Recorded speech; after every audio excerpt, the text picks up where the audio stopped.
एक धर्मशाला में पति पत्नी अपनी छोटे से नन्हे मुन्ने बच्चे के साथ रुके। धर्मशाला कच्ची थी, दीवारों में दरारें पड़ गई थी, आसपास में खुला जंगल जैसा माहौल था। पति पत्नी अपनी छोटे से बच्चे को प्रांगण में बिठाकर कुछ काम से बाहर गए। वापस आकर देखते हैं तो बच्चे के सामने एक बड़ा नाग कुंडली मारकर फन फैलाए बैठा है। यह भयंकर दृश्य देखकर दोनों हक्के बक्के रह गए। बेटा मिट्टी की मुट्ठी भर भर कर नाग के फन पर फेंक रहा है और नाग हर बार झुक झुक कर सहे जा रहा है। माँ चीख उठी, पिता चिल्लाया, बचाओ बचाओ, हमारे लाडले को बचाओ। लोगों की भीड़ इकट्ठी हो गई। उसमें एक निशानेबाज था, ऊंट गाड़ी पर बोझा ढोने का धंधा करता था। वह बोला, मैं निशाना तो मारूं, सर्प को ही खत्म करूंगा, लेकिन निशाना चूक जाए और बच्चे को चोट लग जाए तो मैं जिम्मेदार नहीं। आप लोग बोलो तो मैं कोशिश करूं।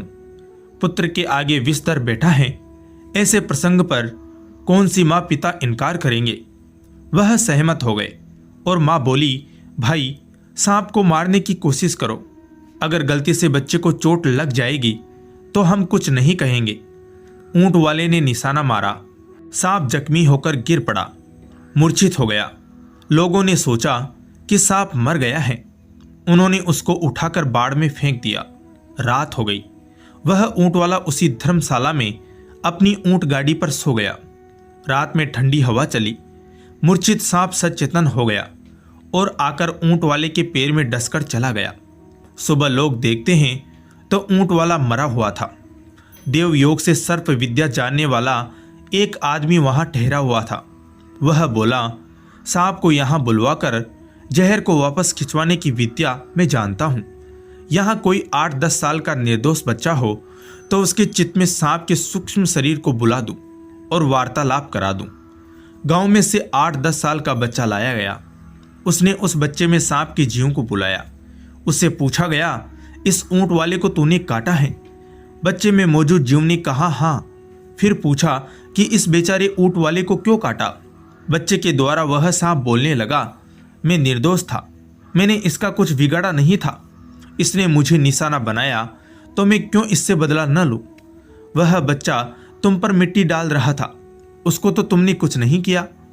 बालक रूपी सांप ने कहा, बच्चा तो मेरा 3 जन्म पहले का लेनदार है।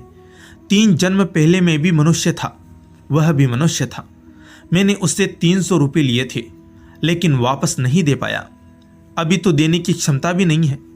ऐसी भद्दी योनि में भटकना पड़ रहा है। आज संयोगवश वह सामने आ गया तो मैं अपना फन झुका झुका कर उससे माफी मांग रहा था। उसकी आत्मा जागृत हुई तो धूल की मुट्ठियां फेंक फेंक कर वह मुझे फटकार दे रहा था कि लानत है तुझे, कर्जा नहीं चुका सका।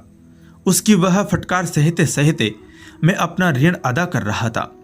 हमारे लेन देन के बीच टपकने वाला वह ऊंट वाला कौन होता है? मैंने इसका कुछ भी नहीं बिगाड़ा था, फिर भी इसने मुझ पर निशाना मारा। मैंने इसका बदला लिया। सर्प विद्या जानने वाले ने सांप को समझाया, देखो तुम हमारा इतना कहना मानो, इसका जहर खींच लो। उस सर्प ने कहा, मैं तुम्हारा कहना मानूं तो तुम भी मेरा कहना मानो। मेरी तो वेर लेने की योनि है, और कुछ नहीं तो न सही। मुझे यह ऊंट वाला 500 रुपये देवे तो अभी इसका जहर खींच लूं। उस बच्चे से 3 जन्म पूर्व मैंने 300 रुपये लिए थे। 2 जन्म और बीत गए। उसके सुद के 200 मिलाकर कुल 500 लौटाने हैं। किसी सज्जन ने 500 रुपये उस बच्चे के माँ बाप को दे दिए। सांप का जीव वापस अपनी देह में गया। वहां से सरकता हुआ मरे हुए ऊंट वाले के पास आया और जहर वापस खींच लिया। ऊंट वाला जिंदा हो गया।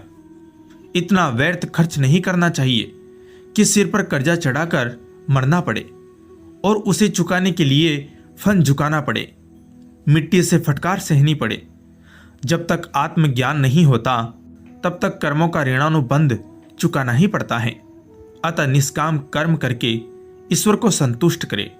अपने आत्मा परमात्मा का अनुभव करके यहीं पर इसी जन्म में शीघ्र ही मुक्ति को प्राप्त करे। जय श्री वासुदेव।